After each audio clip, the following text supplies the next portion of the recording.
જય શ્રીમન નારાયણ. રામાનુજદાસ શ્રીમાન ગટ્ટુ વેણુગોપાલ સ્વામી દ્વારા વર્ણન કરેલ શ્રીમદ ભગવદ્ ગીતાનું ગુજરાતી ભાષાંતર હું આપને કહી રહી છું.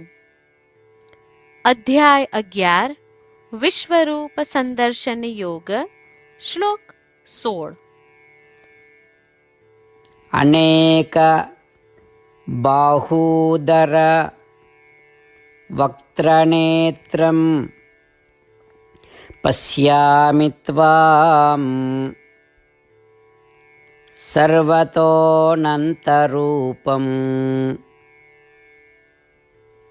નાન્તમ ન મધ્યમ ન પુનસ્તવાદિમ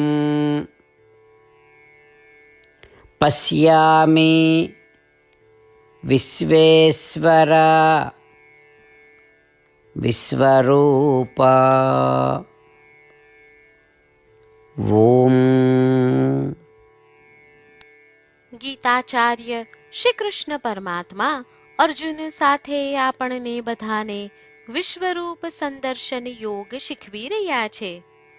અર્જુન શ્રી કૃષ્ણને પ્રાર્થના કરી રહ્યો છે, હે વિશ્વના અધિપતિ, હે શ્રી કૃષ્ણ, હે પરમ સર્વવ્યાપી સ્વરૂપ, હું તમારા વિશ્વવ્યાપી સ્વરૂપમાં અસંખ્ય હાથ, પેટ, મુખ અને આંખો જોઉં છું. હે શ્રી કૃષ્ણ, હું તમારું અનંત વૈશ્વિક સ્વરૂપ જોઉં છું. હું તમને પ્રત્યેક સ્થાને જોઉં છું. હે શ્રી કૃષ્ણ, મને તમારા વિશ્વરૂપનો કોઈ આરંભ, કોઈ મધ્ય કે કોઈ અંત દેખાતો નથી.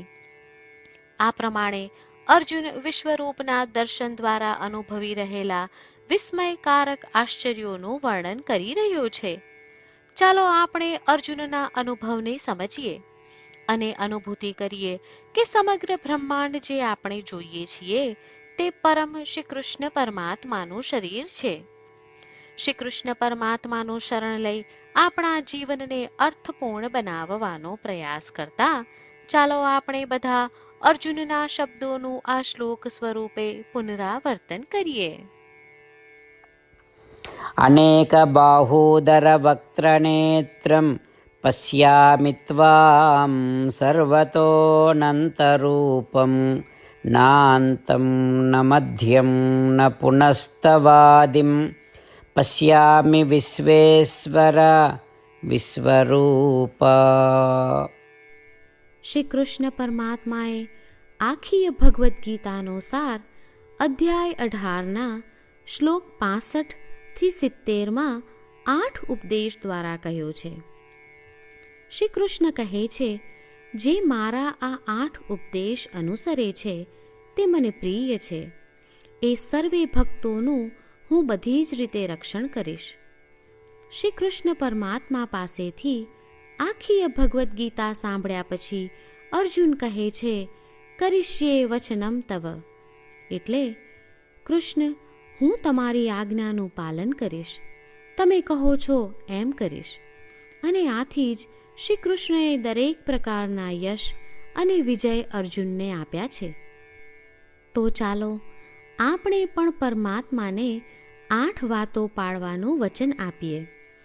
પરમાત્માને આપેલા વચનથી મોટી કોઈ પૂજા, તપ કે યજ્ઞ નથી. 8 પ્રતિજ્ઞાઓ જે આપણે લેવી જોઈએ તે હું હવે કહું છું. આપ સૌ પણ એનો મન અને હૃદયથી વિચાર કરો.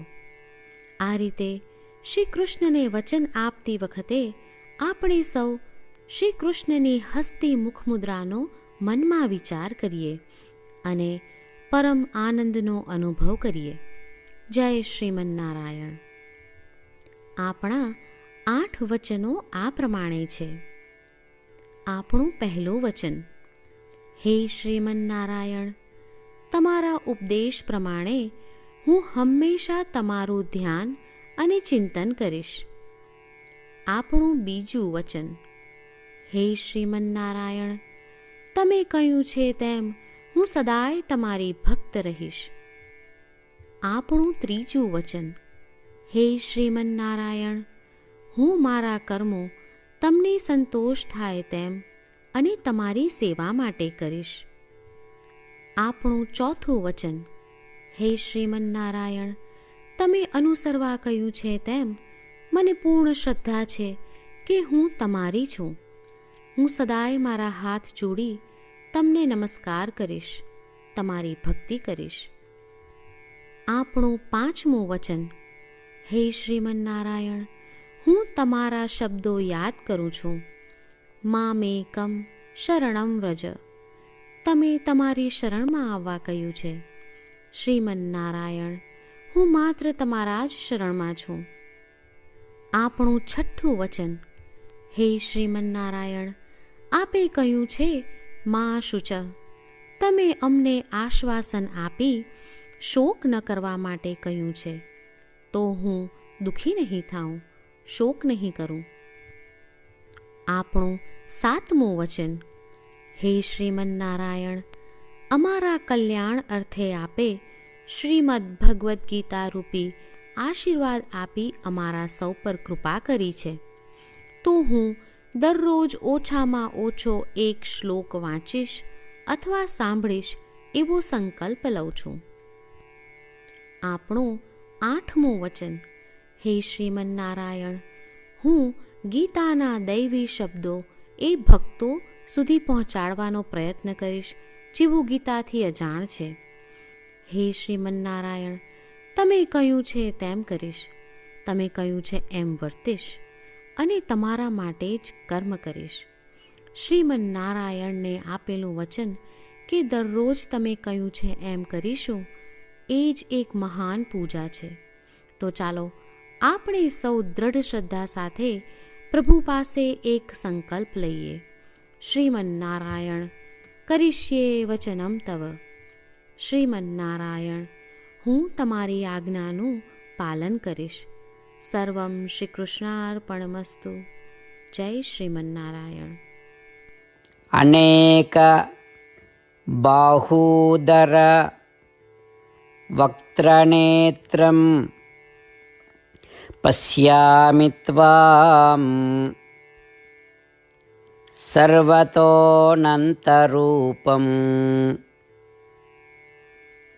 નાન્તમ ન મધ્યમ ન પુનસ્તવાદિમ પશ્યામિ વિશ્વેશ્વર વિશ્વરૂપા. ઓમ.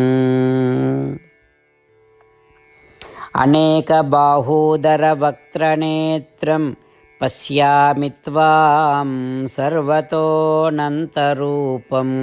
નાન્તમ ન મધ્યમ ન પુનસ્તવાદિમ પશ્યામિ વિશ્વેશ્વર વિશ્વરૂપા.